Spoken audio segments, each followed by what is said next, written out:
screen with you and then.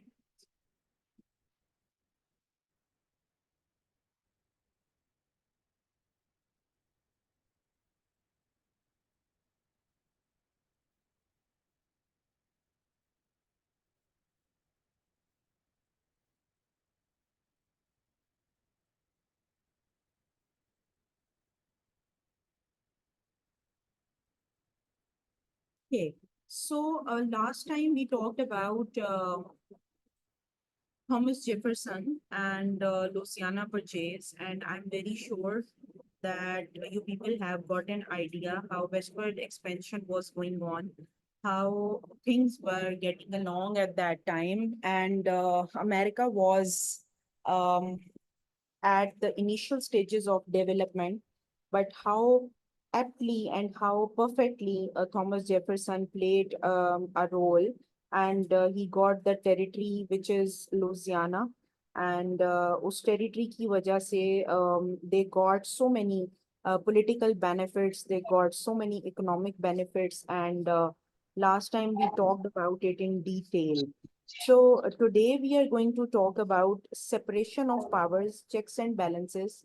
Basically, this is the topic. कर दे उनसे Please mute जो your भी mic. करना है कंगे ना थोड़ा या सीधे कर दो Oh my God. Okay. So this topic was actually missing from the previous topics. So I thought कि आज आप लोगों के साथ इस topic से हम लोग जो है वो start करें. Because I am very sure कि आप लोग बहुत lenient हो गए होंगे during Eid holidays और काफी ज्यादा जो है वो फिर पढ़ने का दिल भी नहीं कर रहा होता. तो आई थॉट कि हम लोग यहाँ से इसको स्टार्ट लेंगे एंड देन उसके बाद हम लोग जो है वार ऑफ 1812 जो है अपने नेक्स्ट लेक्चर में करेंगे which is most probably going to be held on Tuesday, right. So आज हमारा जो होगा थर्सडे का होगा, सॉरी मंडे को. हाँ, आप लोगों की क्लास तो मंडे को होती है. ओके, सो आज हम लोग सेपरेशन ऑफ पावर्स के ऊपर बात करेंगे and separation of powers basically it is an important topic, and this can be asked as a 10 marks question as a note in your CSS American history paper. And it is important in a sense कि ये आपको वैसे भी पता होना चाहिए because in order to understand the basic governmental structure of the United States of America, you need to have an idea that what is the total, you can say that what is the function और what is the total kind of procedure that goes कि किस तरीके से America के अंदर जो है वो एक पावर जो है वो दूसरे पे डिपेंडेंट है और किस तरह से एक स्मूथ वे में इनका जो सिस्टम है वो चलता है. तो आज हम लोग जो है वो इस बारे में बात करेंगे. ठीक है जी. Okay, so let me just first introduce it and then we will proceed. So since inception of the United States of America, uh, आपको पता है 1776 में जो है वो यूनाइटेड स्टेट्स ऑफ अमेरिका जो है उसका इंडिपेंडेंस होता है एंड ये भी हम लोग जो है वो डिस्कशन कर चुके हैं. ठीक है.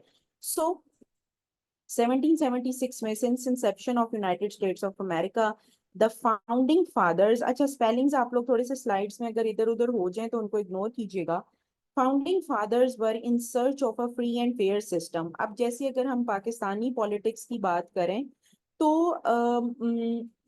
आपने देखा है कि किस तरह से नॉन डेमोक्रेटिक फोर्सेस का एक एक होल्ड रहा है पाकिस्तानी पॉलिटिक्स में and that hold played havoc and till date आज भी किस तरह से मिलिट्री का एक डोमिनेंट रोल पाकिस्तान के अंदर या पाकिस्तानी पॉलिटिक्स के अंदर रिफ्लेक्ट होता है, राइट.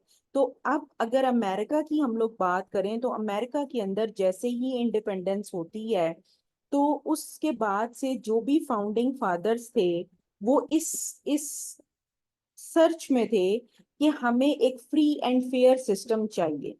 ठीक है.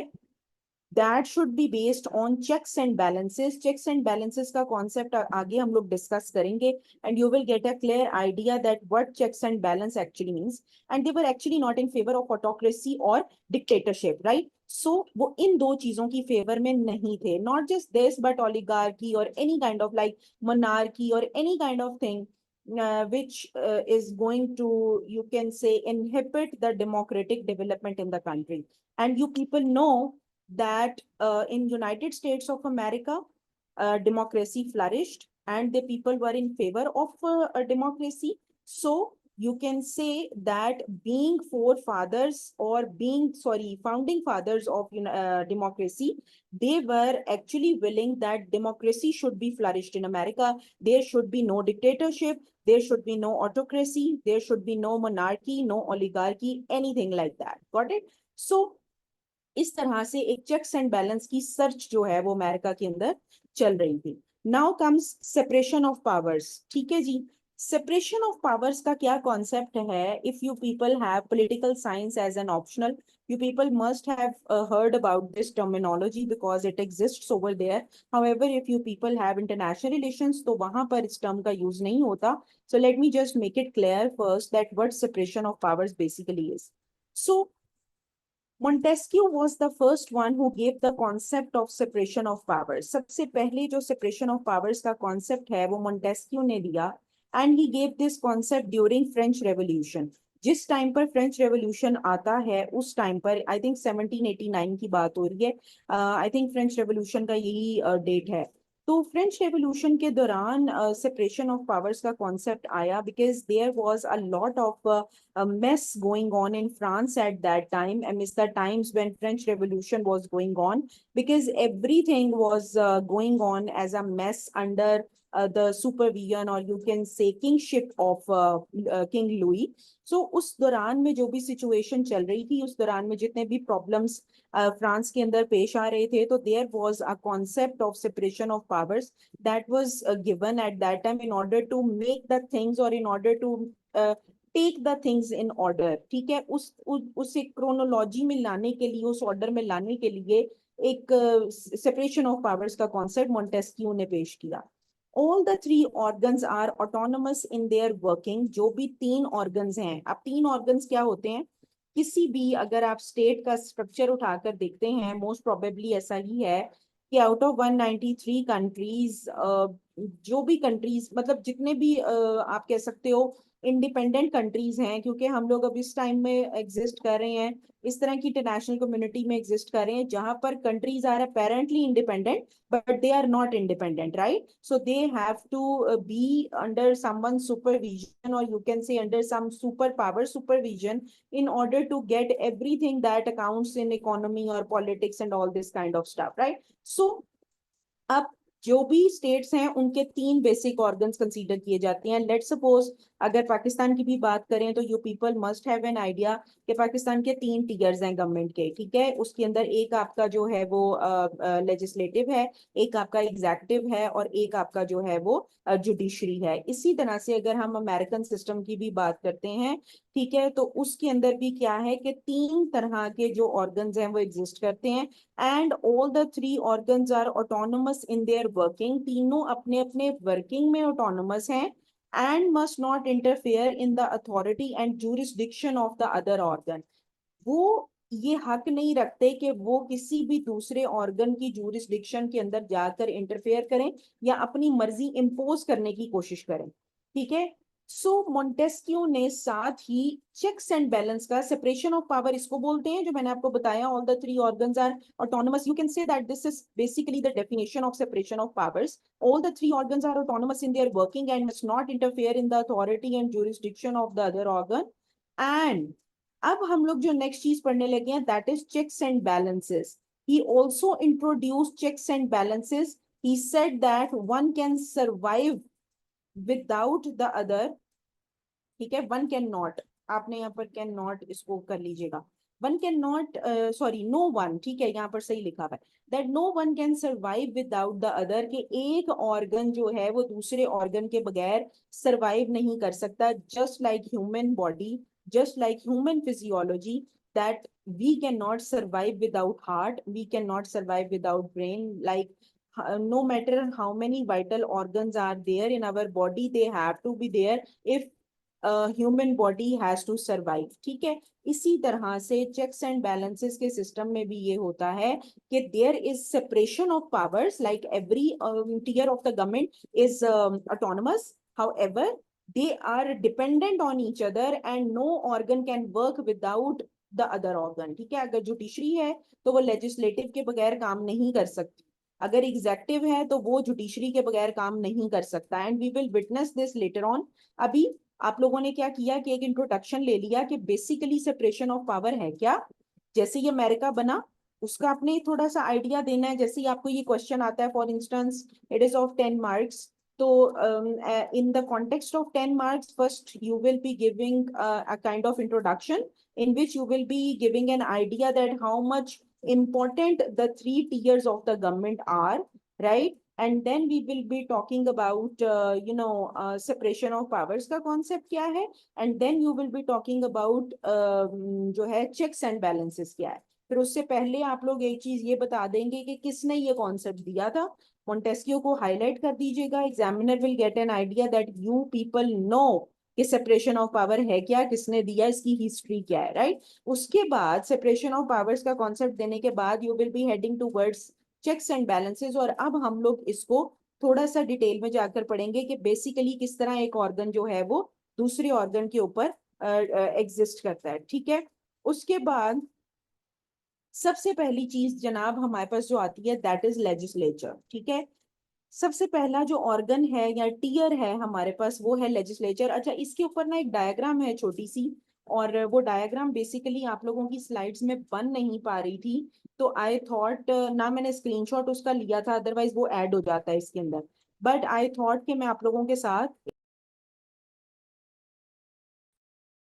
ओके, सो आई थॉट कि मैं आप लोगों के साथ जो है वो वैसे ग्रुप में शेयर कर दूंगी वो डायग्राम, आप लोग बना लीजिएगा, क्योंकि ये क्वेश्चन मोस्ट प्रोबेबली आप लोगों को आ सकता है, ठीक है? तो उसके कॉन्टेक्स्ट में आप लोग वो डायग्राम भी साथ में देख लेना, तो वो डायग्राम भी आप लोग साथ में ड्रॉ कर लेना। Anyway, first one is legislature. सबसे पहली ब्रांच हमारे पास, लेजिस्लेटिव भी लिख सकते हो आप, लेजिस्लेटिव ब्रांच जो है वो सबसे पहली है। सो इसके अंदर हमारे पास लेजिस्लेटिव ब्रांच के अंदर दो चीजें आ जाती हैं, जिसमें सबसे पहले हमारे पास है House of Representatives and the second one is Senate। मैं आपको ये चीज जो है वो पहले बता चुकी हूँ, ठीक है,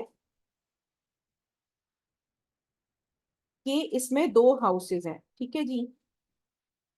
सबसे पहला हमारे पास है हाउस ऑफ रिप्रेजेंटेटिव्स, जिसको आप लोग लोअर हाउस भी बोलते हैं, and the upper house is senate, और ये हमारा कुल मिला के क्या बनता है, legislative. Both have same purpose, दोनों का पर्पस सेम होता है, that is what, that is legislation and passing the budget. जो भी अमेरिका का बजट पास होता है वो बेसिकली दोनों हाउसेस से होकर होता है। इसके अंदर जब हम लोग चेक्स एंड बैलेंस का अभी आगे पढ़ेंगे किस तरह डिपेंड करते हैं दोनों हाउसेस एक दूसरे पे, तो उसमें भी मैंने पॉइंट लिखा हुआ है कि no budget can be approved without consent of both the houses. Like you can not say कि जस्ट हाउस ऑफ रिप्रेजेंटेटिव्स की जो से है या कंसेंट है उससे बजट पास हो गया, this is not the case.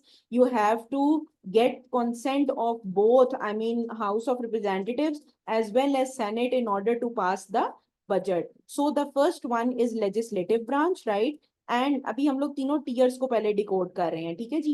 Then comes judiciary, उसमें हमारे पास जुडिशरी आ जाती है। अमेरिकन जजेस डू नॉट रिटायर, ये एक जनरल नॉलेज का भी क्वेश्चन है कि अमेरिका के अंदर जज कितनी एज में रिटायर होता है। ये वन पेपर के अंदर अक्सर पूछा जाता है, वो 62 लिखते हैं, 65 लिखते हैं और कहते हैं रिटायर होता ही नहीं है।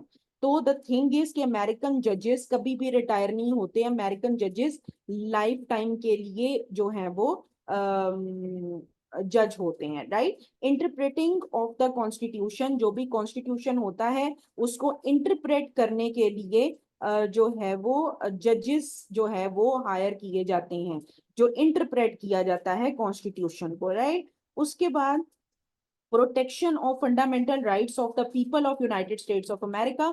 अमेरिका के अंदर लोगों को उनके हकूक मिल रहे हैं, अमेरिका के अंदर हर इंसान अपने हकूक जो है वो हासिल कर रहा है। ये चीज किसका प्रेरोगेटिव है, किसकी जिम्मेदारी में आता है, ये कौन देखेगा, ये देखेगी जुडिशरी, कि क्या लोगों को उनके हकूक प्रॉपर मिल रहे हैं, right? So this is something that is the third tier. अब हम लोग जो है वो मेन चीज के ऊपर आने लगे हैं, that is checks of executive. अब हम system of checks and balances देखने लगे हैं। और किस तरह से सेपरेशन ऑफ पावर और चेक्स एंड बैलेंस, मतलब पावर सेपरेट भी है और चेक्स एंड बैलेंस भी साथ में चल रहा है। अब आप लोगों को आहिस्ता आहिस्ता जब जब हम डिकोड करते जाएंगे एक एक टीयर को, तो आपको अंदाजा होता जाएगा कि किस तरह एक टीयर दूसरे पे डिपेंडेंट भी है और अपनी हदूद में आजाद भी है। ठीक है जी। सो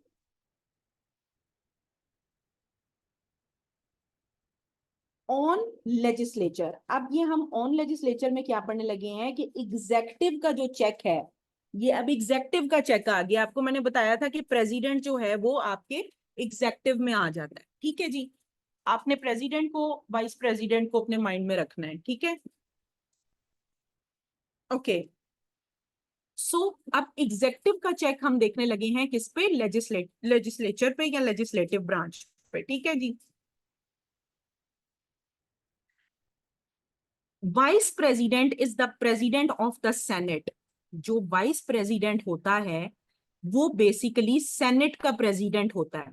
ठीक है, ये हम चेक्स ऑफ एग्जेक्टिव, एग्जेक्टिव के अंदर आपका प्रेसिडेंट और वाइस प्रेसिडेंट आता है ना। ठीक है, और लेजिस्लेटिव क्या है आपका, upper house and lower house. ठीक है, सो अब वो ये कह रहे हैं कि एग्जेक्टिव की क्या क्या क्या रोल होता है लेजिस्लेटिव ब्रांच के अंदर, कि जो वाइस प्रेसिडेंट होता है he is the president of the Senate. जो अपर हाउस है उसका प्रेसिडेंट होता है वाइस प्रेसिडेंट। ठीक है, president has veto power so that Congress में नॉट पास अननेसेसरी बिल्स। जो भी वीटो पावर होती है,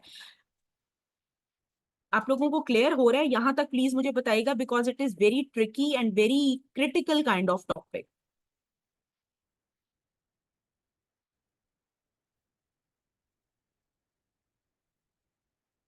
ये आप लोगों को क्लियर हो गया है? Please do let me know, otherwise I will revert.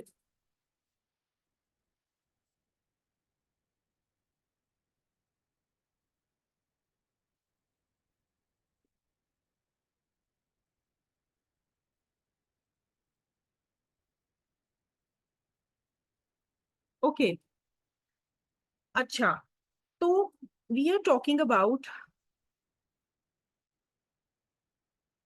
एक सेकंड, आप लोग क्लास स्टूडेंट्स कह रहे हैं हम लोग ज्वाइन नहीं कर पा रहे, व्हाट्स द इशू? आप लोगों ने तो इजीली कर लिया है। एनीवे anyway, अच्छा जी। तो होता क्या है कि president has the veto power so that Congress में नॉट पास अननेसेसरी बिल्स। ठीक है जी, प्रेसिडेंट के पास वीटो पावर होती है। ठीक है, ताकि कोई भी बिल जो है वो अननेसेसरी पास ना हो सके। ठीक है, अच्छा। उसके बाद no compensation shall be diminished.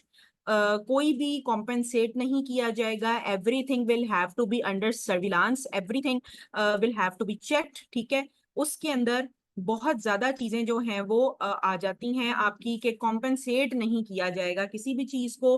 कोई भी आपके अगर प्रॉब्लम्स हैं, कुछ भी आ रहा है, तो everything will have to be under surveillance. ठीक है, and then president can form cabinet of ministers. ये मैंने आप लोगों को किचन कैबिनेट वाला जो कॉन्सेप्ट एक बताया था आप लोगों को प्रीवियस, जब मैंने फेडरलिस्ट और एंटी फेडरलिस्ट का टॉपिक आई थिंक कराया था, या आई थिंक प्रेसिडेंट की पावर्स वाला, सॉरी, कराया था।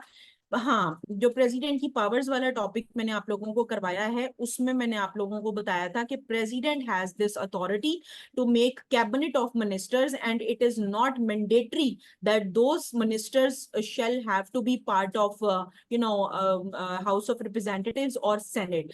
That person can be anyone. और उसमें मैंने आप लोगों को ट्रम्प की एग्जांपल दी थी कि किस तरह से उसका दामाद, उसकी बहू और वो सारा ही उनका जो खानदान टाइप था कोई, वो उनके इंपॉर्टेंट पोजीशंस होल्ड किए हुए थे। So this is what is checks of executive on legislative branch. Legislative branch पर एग्जेक्टिव का क्या क्या चेक है? Number one, that vice president is the president of the senate. President has the veto power that congress may not, so that congress may not pass unnecessary bills. Then comes no compensation shall be diminished, and lastly president can form cabinet of ministers. Now comes के जो आपका executive है ना, ये जो लिखा हुआ है चेक्स ऑफ एग्जेक्टिव, ये जो आपको नजर आ रहा है चेक्स ऑफ एग्जेक्टिव, ये आप यही पढ़ रहे हो आगे। अभी ये जो कॉन्टिन्यूएशन इसकी है, आपने ऑन लेजिस्लेटिव ब्रांच देख लिया है, now we are heading towards the second year. अब हम सेकंड ईयर पर जो है वो एग्जेक्टिव का रोल देखने लगे हैं कि एग्जेक्टिव का जो रोल है वो जुडिशरी पे किस तरह से आता है। आपको पता है एग्जेक्टिव में कौन होता है? प्रेसिडेंट। तो अब जुडिशरी पर उसका इंपैक्ट कैसे है कि प्रेसिडेंट अपॉइंट्स द जजेस। अमेरिका के अंदर जो जजेस अपॉइंट होते हैं वो कौन अपॉइंट करता है? वो प्रेसिडेंट अपॉइंट करता है। Number two, president can remove the जज। प्रेसिडेंट जो है अगर वो समझता है कि दिस जज is not doing his duties properly और is not imparting a kind of cases or not giving verdicts in a judicious manner, so it is the authority that has been given to the president of the United States of America to remove that judge। ठीक है जी। उसके बाद third point आपका आता है president has the pardon power. Again मैंने आप लोगों को पाकिस्तानी कॉन्स्टिट्यूशन से रिलेट करके बताया था पार्डन पावर वाली बात कि प्रेसिडेंट के पास जो है वो पार्डन पावर होती है। It is okay if you are living in a Western country or if you are practicing Christianity or any other kind of religion. However, if we talk about Islam, then or kind of constitution of 1973 that is of Islamic Republic of Pakistan, then that is actually not allowed over there. So now comes the third thing. आपने 2 tears पढ़ लिए। Executive का जो impact है या executive का जो check है वो लेजिस्लेटिव ब्रांच पे आपने देख लिया, वो आपने जुडिशरी पर देख लिया। Now checks of executive on executive. अब आपका एग्जेक्टिव का चेक एग्जेक्टिव ब्रांच पे कैसे आता है, अब हम वो देखने लगे हैं। आपको मैंने बताया है कि president vice president are both part of executive. So now we are going to talk about that what is the check of executive on executive, क्योंकि हम तीनों टीयर्स के ऊपर हर ब्रांच का तीनों टीयर्स के ऊपर एक एक इम्पैक्ट है। ठीक है। अब checks of executive on executive के अंदर हम क्या देखेंगे कि vice president along with the senate can vote against president if he fails to impart his duties properly. अगर एक प्रेसिडेंट अपने काम ठीक से नहीं कर रहा, अपनी ड्यूटी सही से अंजाम नहीं दे रहा, तो इट इज द राइट और it falls under jurisdiction or authority of vice president that he along with the cabinet can vote along with the senate can vote against president। तो वो प्रेसिडेंट के अगेंस्ट वोट कर सकते हैं। And this happened in the case of Donald Trump. ये उसके case में हो चुका है, एक बार ट्रायल इस तरह का स्टार्ट हो चुका है। So this is something that is the authority of executive on executive. या आप ऐसे ही कह सकते हैं कि मॉनिटर के ऊपर वाइस मॉनिटर कौन लगा हुआ है या वाइस मॉनिटर के ऊपर मॉनिटर कौन लगा हुआ है। So this is how you can remember this. Anyway, so now we are heading towards checks of legislature. अब आपने चेक्स ऑफ एग्जेक्टिव पढ़ लिए। Let me first just revise little bit. देखें, आपने चेक्स ऑफ एग्जेक्टिव पढ़ा किस किस के ऊपर? On legislature, on judiciary, on executive. ठीक है जी।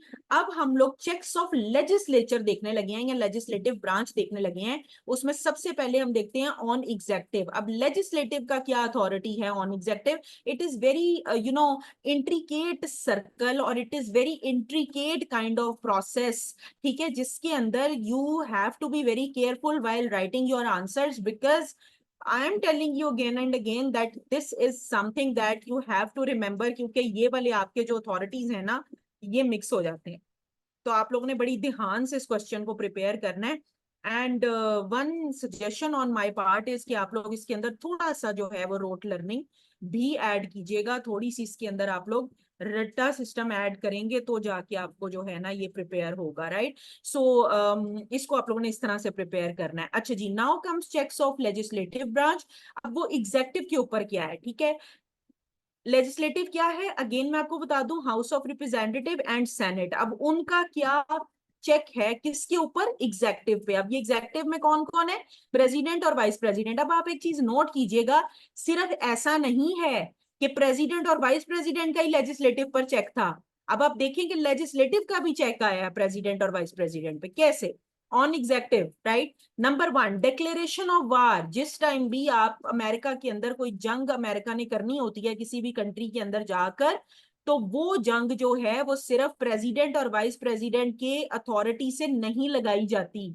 उसके अंदर आपको पूरे हाउस की कंसेंट चाहिए होती है। And house means senate along with house of representatives. आपको दोनों का कंसेंट जो है वो मैंडेटरी होता है, राइट। आपको उसके अंदर डिक्लेरेशन ऑफ वार में जो है किसकी अथॉरिटी आपको चाहिए है, एक तो प्रेसिडेंट और vice president, and along with president and vice president you have to get the consent of both the houses. That can be Senate or that can be that has to be Senate or that has to be House of Representatives. Then comes impeachment of president by both the houses.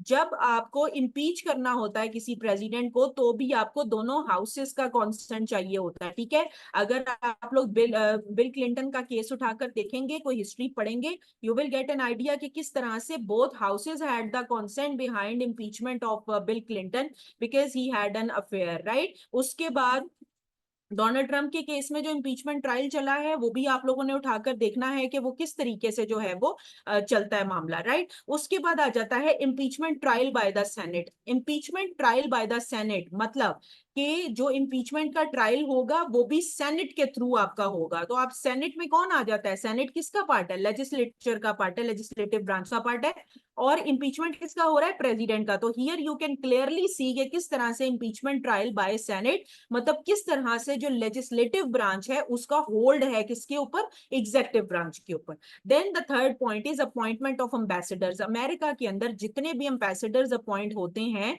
They have to go through the tough process, और उस tough process के अंदर not just the consent of both the houses is president and vice president is required, you have to get the consent of both the houses as well in order to appoint an ambassador.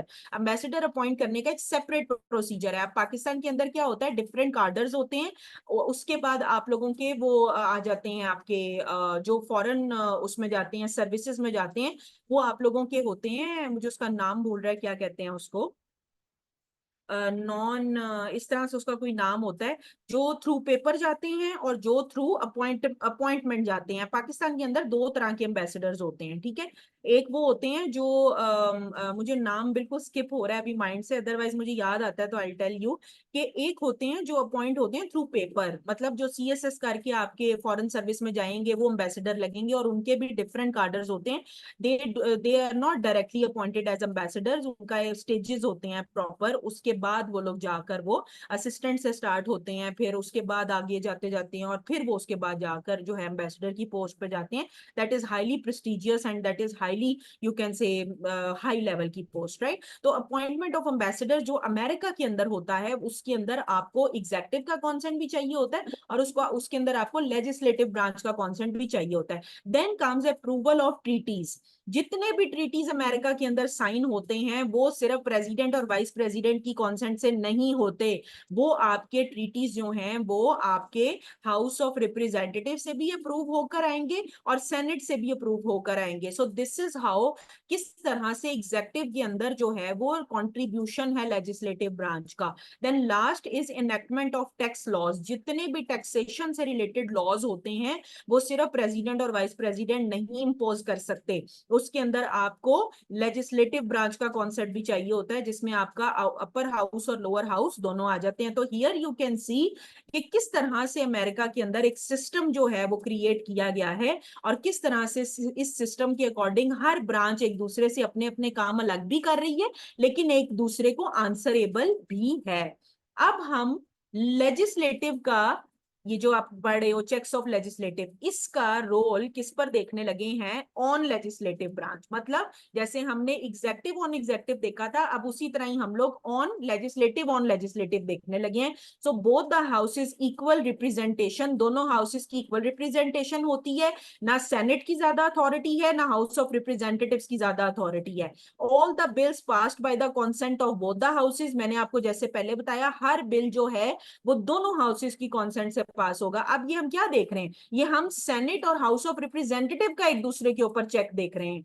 Then comes all amendments require consent of both the houses। मैंने आप लोगों को amendment process सारा पढ़ा दिया है, जिसमें मैंने आपको सारा बता दिया है कि अमेरिका के अंदर अमेंडमेंट कैसे की जाती है किसी भी चीज की, किसी भी आर्टिकल की, ठीक है। तो अमेंडमेंट्स जितनी भी होती हैं उसमें भी आपको दोनों हाउसेस का कंसेंट चाहिए होता है। Then all the journals published by the consent of both the houses, जितने भी ऑफिशियल लेवल के जर्नल्स होते हैं, जैसे पाकिस्तान के अंदर भी ISPR की स्टेटमेंट्स आती हैं, हमारे भी जर्नल्स होते हैं जो ऑफिशियल लेवल पर होते हैं, तो वो कहते हैं कि वो भी दोनों हाउसेस की कंसेंट से पास होते हैं तो वो पब्लिश होते हैं। सिर्फ ऐसा नहीं है कि सेनेट ने अप्रूव किया और वो पास हो जाएगा, ऐसा केस नहीं होता। You have to get the consent of House of Representatives as well. Then comes our second last point, that is all the revenue bills by the consent of both the houses। जितना भी revenue होता है उससे related आपके जितने भी bills होते हैं, they have to be passed by the consent of both the houses, that is House of Representatives and Senate। Last point हमारा आता है, no house can adjourn for more than 3 days without consent of the other. कैसे?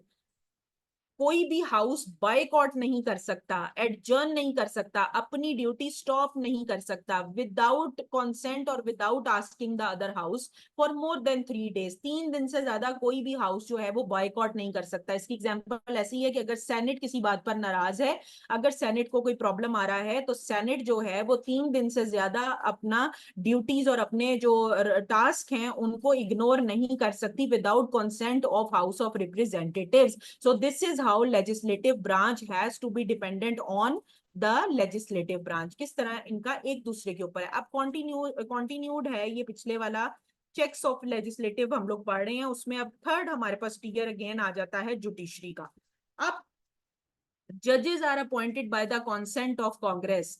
आपको पता है कि जो कांग्रेस है, अब कांग्रेस क्या है? कांग्रेस लेजिस्लेटिव ब्रांच है।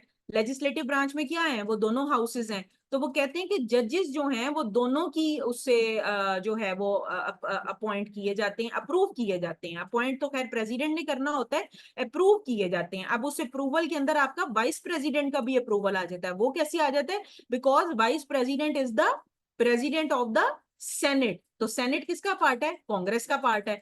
तो आप एक चीज देख सकते हैं कि किस तरह से ये इतना खूबसूरत इंटरमिंगल्ड किस्म का कोई इनका कॉन्सेप्ट है कि हर ब्रांच, हर बंदा, हर ऑर्गन एक दूसरे के ऊपर डिपेंडेंट है और साथ में अपनी अपनी अथॉरिटी में भी इंडिपेंडेंट है। ठीक है जी। Can alter the size of Supreme Court. Judiciary जो है उसके ऊपर क्या होता है, होल्ड कर सकता है कौन? लेजिस्लेटिव ब्रांच के।